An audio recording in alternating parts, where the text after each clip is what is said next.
Hello and welcome to BYJU'S IAS. Let's take up the analysis of today's The Hindu newspaper by looking at an article from the front page of the Delhi edition. The Indian government has decided to ban around 59 Chinese applications, including the likes of popular mobile apps such as TikTok, ShareIt, CamScanner, etc. This decision comes amidst the ongoing border tensions between the two countries and the subsequent boycott China call that has been given. While issuing these orders, the Ministry of Electronics and Information Technology has stated that these mobile applications pose a threat to India's national security and sovereignty. According to the Ministry of Electronics and Information Technology, this decision has been made based on the advice received from various citizen groups that have called for a boycott of Chinese goods and services in the backdrop of ongoing border tensions with China, and based on the inputs received from the Indian Cybercrime Coordination Center, which is under the Ministry of Home Affairs. According to the Indian Cybercrime Coordination Center of the Ministry of Home Affairs, these Chinese mobile applications pose a threat to India's national security and sovereignty because they are known to steal user data and store them on offshore servers, which basically threatens the data security of Indian citizens and thereby threatens the national security and sovereignty of India. So the Ministry of Electronics and Information Technology has decided to ban these mobile applications by invoking its powers under Section 69A of the Information Technology Act. This provision of the IT Act empowers the government to issue directions for blocking public access to any information through any computer resource. According to this provision, if the central government is satisfied that in the interest of sovereignty and integrity of India, in the interest of defense of India, in the interest of security of the state, in the interest of friendly relations with foreign countries, or in the interest of public order, or for preventing incitement to the commission of any cognizable offense, the government can issue orders to any intermediary to block access to public information that is generated, transmitted, received, stored, or hosted in any computer resource. So as per this provision of the IT Act, the Ministry of Electronics and Information Technology has issued orders to intermediaries such as Google and Apple who host these Chinese mobile applications on their respective Play Store and App Store, and they have been ordered to remove these mobile applications with immediate effect. Similar instructions have been issued to Internet Service Providers or ISPs as well to block access to these mobile applications. Now let us quickly evaluate whether this decision of the Government of India on national security grounds is justified, and also talk about the impact of this decision. See, ever since the call to boycott China has been gaining ground, the primary focus has been on Chinese technology and mobile firms which have a strong presence in India. So now, in what appears to be an indirect and unofficial support to the call to boycott Chinese mobile applications, the government has decided to ban around 59 apps based on national security grounds. In fact, a number of citizen groups, civil society organizations, and as well as Indian intelligence and security agencies have long expressed concerns about these Chinese applications, which could potentially threaten India's security and sovereignty. These security concerns of the Indian government, of Indian security and intelligence agencies, and of Indian citizen groups is not entirely unjustified, and in fact, similar concerns have been expressed by Western governments as well, particularly the United States, United Kingdom, Germany, etc. The Indian government, along with Western governments, believe that Chinese companies, particularly the technology companies, they share an unhealthy relationship with the Chinese intelligence agencies. Because see, under China's national intelligence law, Chinese private firms, they are required to cooperate with security and intelligence agencies in the interest of state security. So basically, under this law, Chinese firms have been mandated to work with Chinese security and intelligence agencies in order to pursue Chinese national interests. So unlike other democratic countries, the Chinese government gets to exercise a great deal of leverage over private firms, especially technology companies, and exploit their dominance in other foreign markets to steal sensitive user data through secret backdoors that are inbuilt, which is to be later shared with Chinese intelligence and security agencies by the private firms.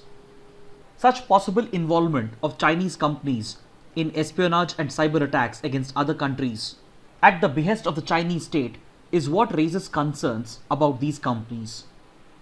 These concerns also form the basis to the opposition of Western countries to the introduction of 5G by Huawei. Also, Indian investigation into previous cyber incidents have shown that there exists a close connection between Chinese private firms and the Chinese state. The most worrying fact for India is that most of these Chinese mobile applications, they have a very large Indian subscriber and usage base, which potentially exposes Indian user data to Chinese security agencies. There have been instances where members of the Indian Armed Forces have been targeted through such mobile applications. So the decision to ban these mobile applications on the grounds of national security and sovereignty appears to be justified. And since the decision comes during the ongoing border tensions, it helps India to retaliate economically for Chinese aggression in the border areas. Because these Chinese mobile applications, they have a very large Indian user base, and a large part of their revenue comes from the Indian market. So the decision to ban these applications will definitely affect the revenue of these companies, which could possibly exert some sort of pressure on the Chinese government as well.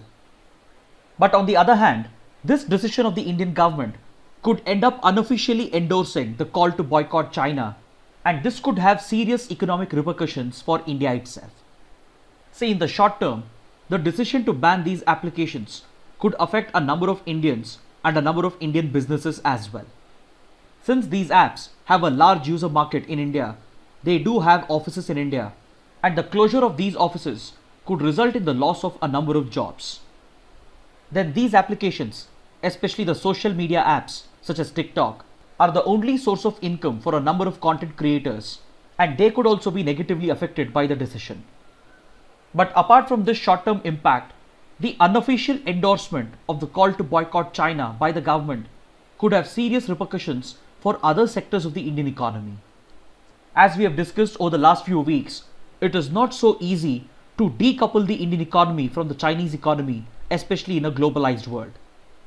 We have discussed in multiple sessions that the Indian economy is excessively dependent on the Chinese economy, especially in a few critical sectors such as automobile, pharmaceuticals, electricals and electronics, heavy machinery, etc. So the decision to ban these applications at this time could add more fuel to the call to boycott China, and if this emotional call spills over into other sectors, it could critically affect their functioning and have an undesired impact on the Indian economy itself. Next, we have a column on page number 6 and an article on page number 14 that is related to Israel's annexation plan of West Bank. But for beginners to understand this topic, you need a complete background to the Israel-Palestine conflict, and we have covered this in detail in our analysis on the 30th of Jan and as well as on the 14th and 21st of May. And we also have a separate video on India-Israel relations where we have explained the background to the Israel-Palestine conflict in detail. So beginners can go back and watch these videos, and I shall be sharing the link for the same in the description box below. But for the sake of today's discussion, let us have a brief discussion on the background to the Israel-Palestine conflict, which will help us understand Israel's annexation plans of West Bank. See, as the Second World War was coming to an end, a proposal was made to create a Jewish state in Middle East in order to provide a home to the Jewish people who had been driven away from the region centuries ago. This proposal was championed by colonial powers such as Britain and as well as by the then predominant power, the United States. So the proposal was to create a Jewish state in the middle of a Muslim land known as Palestine, located near Jerusalem, the birthplace of all Abrahamic religions, including Judaism, Christianity and Islam. So the Jews who were driven away centuries ago by the Muslims were being sought to be rehabilitated by Britain and the United States by establishing a Jewish state known as Israel next to Palestine. So this proposal was naturally resisted by the Arab world, and this conflict was supposed to be resolved as per the UN partition plan of 1947. As per this partition plan, which was supported by the UN member states, two independent countries were supposed to be set up, that is, one state known as Palestine for Muslims and another state known as Israel for Jews. But in direct violation of this UN partition plan, Israel declared unilateral independence in 1948 with the support of United States and United Kingdom, and hence this unilateral declaration of independence was opposed by other UN members including India. That's one of the reasons why India did not recognize Israel for a number of years, because Israel had violated its international commitments as per the UN partition plan. As Israel declared unilateral independence, the Arab countries declared war against Israel, and all the Arab powers in the region, they rose to the defense of Palestine. In this war, Israel won a decisive victory, leading to a significant expansion in its territory, and this conflict between Israel and Arab countries such as Egypt, Jordan, Saudi Arabia, Iran, Syria, etc. would go on to last for a number of decades, leading to the permanent destabilization of the region.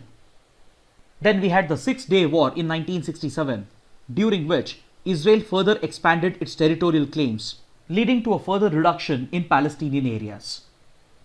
All the while, the global community led by the UN was supporting the two-state solution, which called for the establishment of two independent countries that could live peacefully side by side by recognizing the rights of both Muslims and as well as the Jews.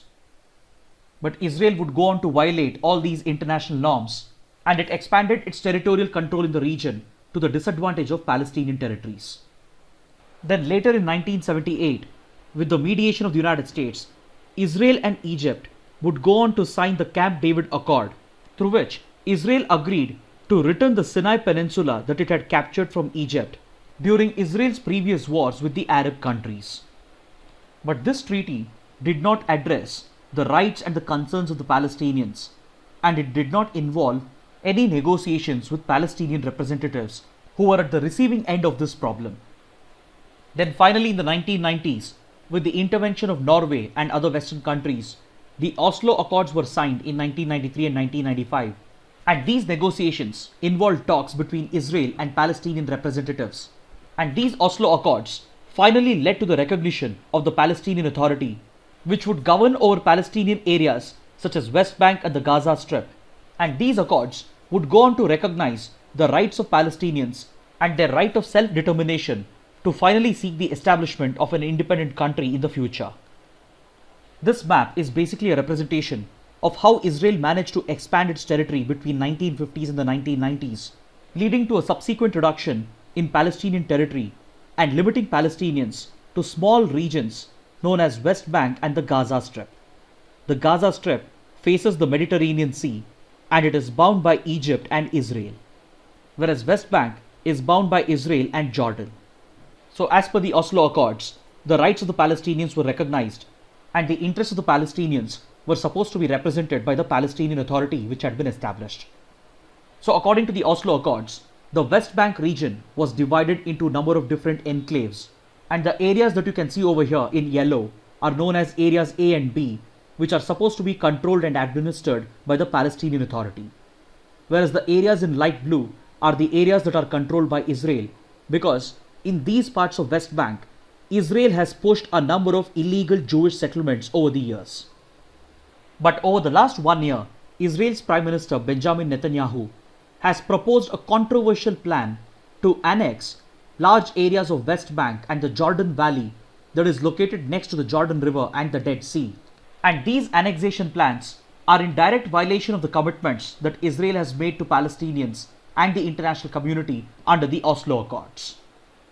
Tomorrow, that is the 1st of July, this annexation plan of Israel is supposed to come into effect. And as per this annexation plan, Israel is supposed to occupy and annex around 30% of West Bank areas. This annexation plan proposed by Israel's Prime Minister has been supported by US President Donald Trump under his proposed West Asia Peace Plan. So with the support of the US, Israel is going ahead to annex areas of West Bank on the 1st of July. And in this regard, the United Nations High Commissioner for Human Rights has pointed out that Israel would be violating international law, and its annexation of West Bank would be illegal as it violates the earlier commitments that Israel has made to the global community. The UN High Commissioner for Human Rights has reminded Israel that any such annexation would send out shockwaves in the region, and the ensuing damage that it is going to cause to peace and stability in the region is going to affect both the Israelis and as well as the Palestinians. The United Nations High Commissioner for Human Rights has reminded Israel that its proposed annexation plan of West Bank could further perpetuate the decades-old conflict, leading to serious human rights violations in the region. Then in this column on page number 6, former Indian Vice President and former Indian diplomat Hamid Ansari writes that in the next 24 hours, Palestine is going to face an existential threat, and he goes on to label Israel's annexation plan of West Bank as illegal. Because see, under international law, annexation of territory is defined as the forcible acquisition of any territory by one state at the expense of another state.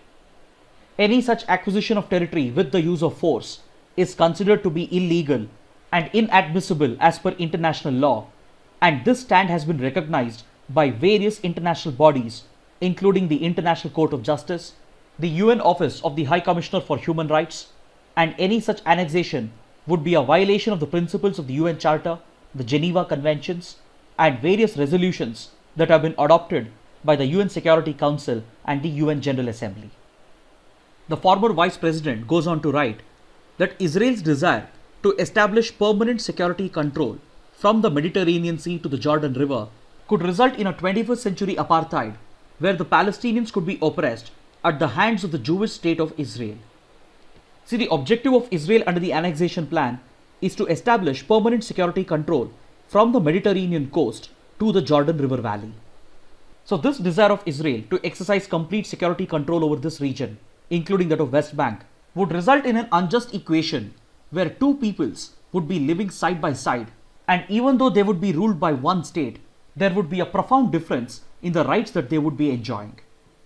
The writer says that Israel, being a theological state, which has officially adopted Zionism as its official ideology, would not be inclined towards granting equal rights to Palestinian Muslims. And this unjust equation would be a violation of the two-state solution that has been proposed and upheld by the UN. And it would also be a violation of the rights of the Palestinians that has been recognized under various international arrangements.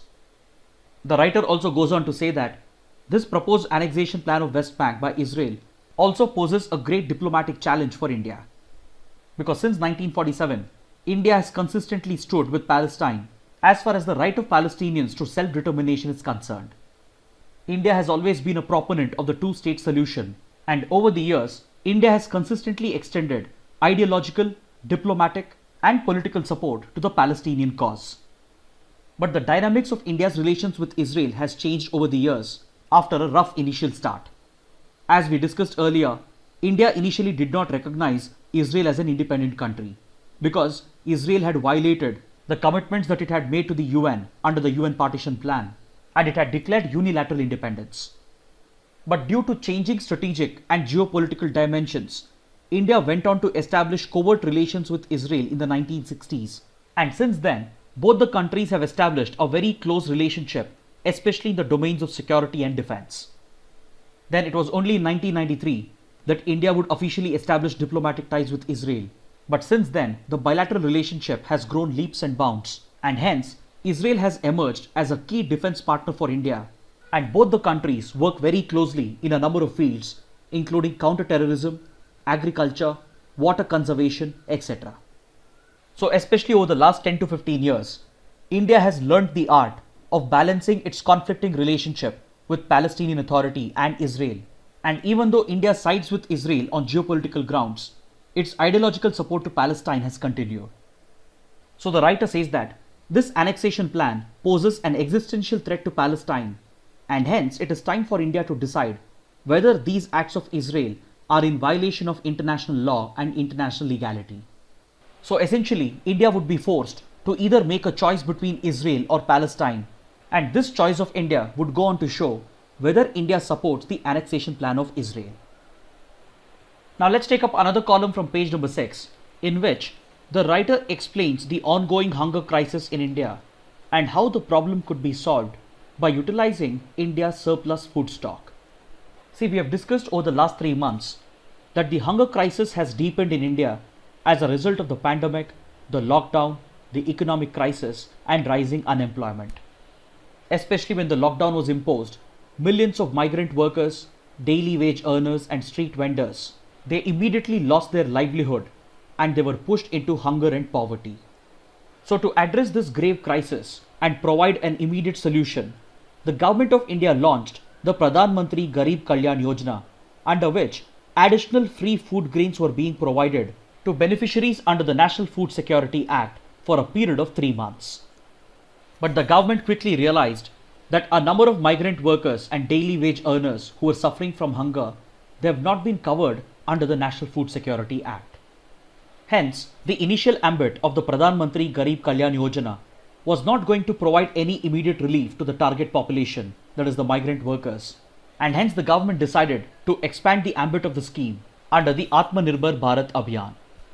These higher allocation of food grains under the Pradhan Mantri Garib Kalyan Yojana resulted in a higher allocation of food grains from the center to the states, amounting to an average of 10% higher allocation to each state. But the writer says that this scheme fails to address the immediate crisis of hunger because its success is based on the success of the One Nation, One Ration Card project. The writer says that in order to ensure the success of the Pradhan Mantri Garib Kalyan Yojana, the government is excessively focused on implementing the One Nation, One Ration Card project, and according to the writer, this focus is misplaced, and hence, in order to immediately address the crisis of hunger, what we need is a universal PDS or a public distribution system. See, the One Nation, One Ration Card project basically seeks to promote the portability of ration cards. Basically, if this project is implemented in all the states, then a migrant worker who carries a ration card, he can avail food grains in any state. Because see, currently, migrant workers fall out of the food safety net of the National Food Security Act because they cannot avail food grains under the PDS as the PDS is implemented by the respective state governments. So migrant workers who possess a ration card from their native state get left out from the benefits of the National Food Security Act because they cannot avail the food grains in the state that they are working by using the ration card that has been provided by their native state. So in order to solve this problem, the One Nation, One Ration Card project seeks to promote the portability of the ration card. This project is based on the seeding of the Aadhaar card with the ration card, which also helps in linking the biometric details of the beneficiaries. Currently, according to the government, around 20 states have already implemented the One Nation, One Ration Card project, but complete coverage can be achieved only by March 2021. So the writer says that the Pradhan Mantri Garib Kalyan Yojana, which is excessively focused on the success of the One Nation, One Ration Card project, will not help in solving the immediate crisis of hunger because seeding the Aadhaar card of the beneficiaries with the ration card is a time-consuming exercise. Yes, in the medium to long run, the portability of the ration card is supposed to increase coverage, but it is not going to address the immediate challenge of hunger, which has been aggravated by the pandemic and the lockdown. Plus, upon this, the writer points out that Aadhaar-based biometric authentication is known to fail due to a number of reasons, including network issues, authentication failure, etc. Such failure of Aadhaar-based biometric authentication has been noted with regard to other government schemes, and a repeat of this failure with regard to the Pradhan Mantri Garib Kalyan Yojana is going to leave out a number of hungry people out of the food security net. So the writer says that if the immediate challenge of hunger has to be addressed in a foolproof manner, then the public distribution system has to be universalized. Which means that instead of targeting the food security program based on Aadhaar, it would be more efficient and effective to universalize and open up the PDS to everyone, because this would help in eliminating the problems of exclusion and inclusion. The writer says that the government can easily implement a universal PDS because currently the godowns of the Food Corporation of India are overflowing with food grains, and instead of letting these food stocks go to waste due to rains, due to floods and rodents, it is better to distribute the food grains to the needy and the hungry through a universal PDS. Now let's take up a column from page number 7, which evaluates the World Bank's STARS project. See, STARS stands for Strengthening Teaching, Learning and Results for States Program. This is basically a World Bank funded education project that seeks to strengthen the capabilities of the state in the education sector by bringing in technology and by increasing the role of non-state actors. This project was recently launched by the World Bank in India with a funding of $500 million in order to improve learning outcomes and governance of government schools. This ambitious project will be implemented through the Samagra Shiksha Abhiyan in 6 states that includes Himachal Pradesh, Kerala, Madhya Pradesh, Maharashtra, Odisha and Rajasthan. But according to the writers, this project follows a flawed approach as it focuses excessively on giving a greater role to technology and non-state actors such as NGOs, private organizations and civil society organizations instead of strengthening the capabilities of state institutions.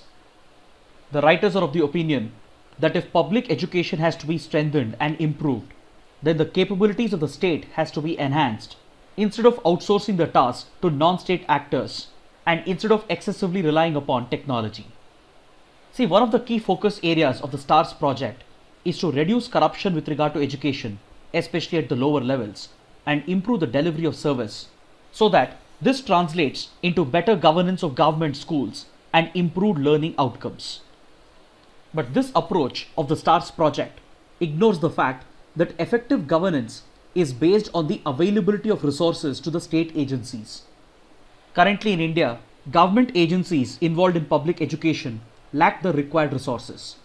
This includes physical resources such as schools, toilets, laboratories, computers, libraries, etc. It also includes financial resources and it also includes skilled manpower, that is well-trained teachers who could single-handedly transform learning outcomes, especially in government schools.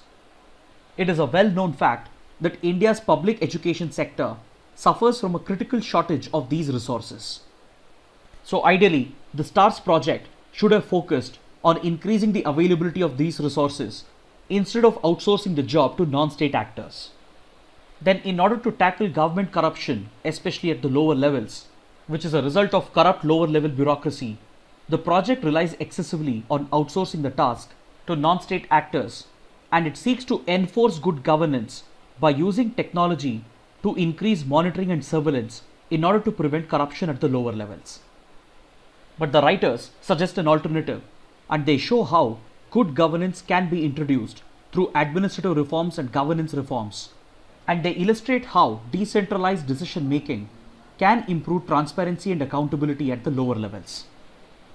The writers also illustrate how it is essential to build trust at the lower levels of governance in order to improve transparency and accountability, and this cannot be achieved by increasing technology-based monitoring and surveillance alone. So the writers argue that the STARS project should focus on improving state capabilities by providing it with adequate resources, such as filling vacancies at the district level and the block level, and this would ensure the availability of adequate manpower, especially trained teachers who can transform learning outcomes in government schools.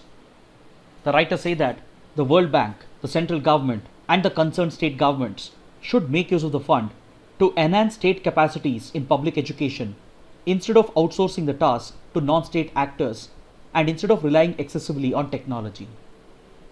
Now let's take up an article from page number 9 that is related to hydropower cooperation between India and Bhutan. See, India and Bhutan have signed an agreement for the first ever joint hydel project between the two countries, known as the Kolong Chu project. This project is coming up in the lesser developed eastern region of Bhutan, and this happens to be the first joint venture hydropower project between the two countries. This project will come up as a 50-50 joint venture between the two countries and not as a government-to-government agreement. See, Bhutan being a Himalayan state, it has tremendous hydropower potential because the Himalayas is home to perennial rivers and the water flows at a considerably higher velocity due to deep gorges as a result of the young-fold nature of the Himalayan mountains. Over the last 3 decades, India has been at the forefront of assisting Bhutan to exploit its hydropower potential, and as a result, hydropower cooperation has emerged as a defining aspect of the bilateral relationship. Under this cooperation, 4 hydropower projects have been executed with a total installed capacity of 2100 megawatts, and 2 more projects are currently under construction, and these projects are in line with India's commitment to extract 10,000 megawatts of energy through Bhutan's hydropower potential. The exploitation of Bhutan's hydropower potential with India's assistance is in line with the happiness concept of Bhutan, as it measures its growth not through GDP but through GNH, that is Gross National Happiness Index. Under its GNH index, Bhutan has given a very high priority for environment conservation And since exploitation of hydropower is clean and renewable, it is in line with Bhutan's ideological commitment to the GNH index. So with this assistance of India, Bhutan has already generated surplus hydropower which it exports to neighboring countries such as India, Nepal and Bangladesh in order to earn precious foreign exchange. Because apart from tourism, export of hydropower is one way through which Bhutan can earn foreign exchange in a clean and renewable manner. Now let's take up the practice questions for the day. Which of the following statements are correct? The Rafale fighter jet is a French twin-engine multi-role fighter aircraft designed and built by Dassault Aviation. India has contracted 36 Rafale multi-role fighter jets from France in flyaway condition under an intergovernmental agreement signed in 2016. India would be the only operator of the aircraft in the world after France. The Rafale has never been used in combat before. Amongst the given statements, the third and the fourth statements are incorrect. So option B is the right answer. See, apart from India, even Egypt and Qatar have already inducted the Rafale fighter jet from France. And the Rafale fighter jet has already seen combat and action in Afghanistan, in Libya, in Syria, and as well as in parts of Africa. This question on the Rafale fighter jet has been asked because according to this article on page number 1, 4 Rafale fighter jets are all set to land in India by the end of July as per the intergovernmental agreement that was signed in 2016. According to this agreement, 36 Rafale fighter jets were supposed to be brought to India in flyaway condition after having undergone 13 India-specific enhancements. So as per agreed delivery dates, France is delivering on its commitments and India has even requested for around 8 to 10 Meteor missiles to be delivered along with these aircrafts. Now let's take up the next practice question. Which of the following statements are correct?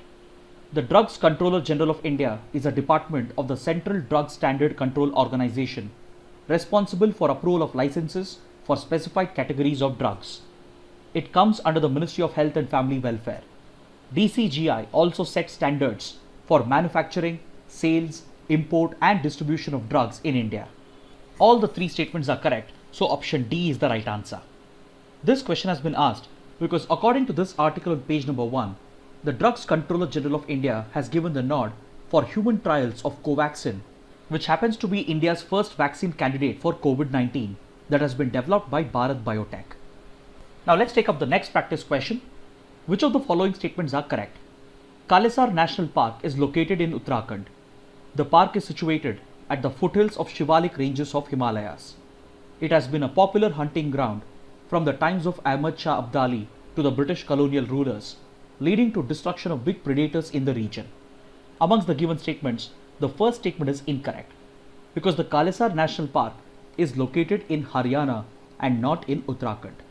So the correct answer is option C, 2 and 3 only. This question has been asked because according to this article on page number 4, the National Green Tribunal has sought a report on sand mining during lockdown and its impact on the Kalesar National Park in Haryana. Now let's take up a practice question from the 2016 prelims paper.